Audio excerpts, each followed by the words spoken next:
Data processing started with the idea of capturing and storing data first and then processing it later. When big data processing started to emerge, it followed the same pattern. Capture the data first, save it, and then process it later. Data lake is the result of the same idea. Data lake is a place where data goes to sit, and after that, you process it in smaller batches.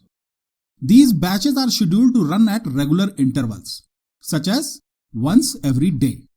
However, in many cases, the business refused to wait for a day and started demanding smaller and quicker batches.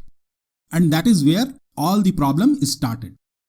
At first, it looks like a super simple problem to solve. We created a batch job to collect data for 24 hours and process it once. Now, the business wants to process data every 5 minutes. No big deal, right? Schedule the same batch to collect data for 5 minutes and run it once. If the 5-minute window is too big, we can even schedule the job to run every second. What's a big deal?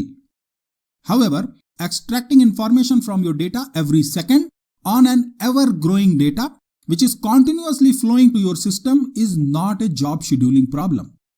You cannot solve it by merely scheduling your batch job to run more frequently. The business does not want to run your jobs every second. All they ask is to deliver the information every second. And computing results which are accurate and updated till the previous second is a real-time stream processing problem. The stream processing starts from one fundamental change in the perspective.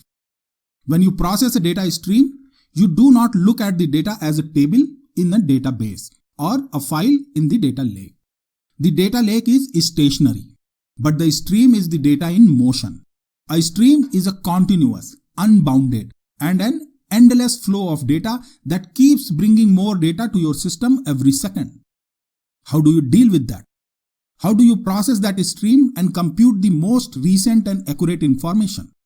The moment you start thinking about real-time stream processing, many new problems start popping in your mind. And that's what this course is all about. Solving those problems and answering those questions using Spark Structured Streaming.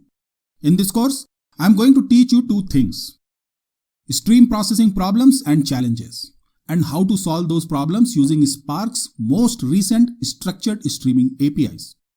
Great! Looking forward to seeing you in the course. Keep learning and keep growing.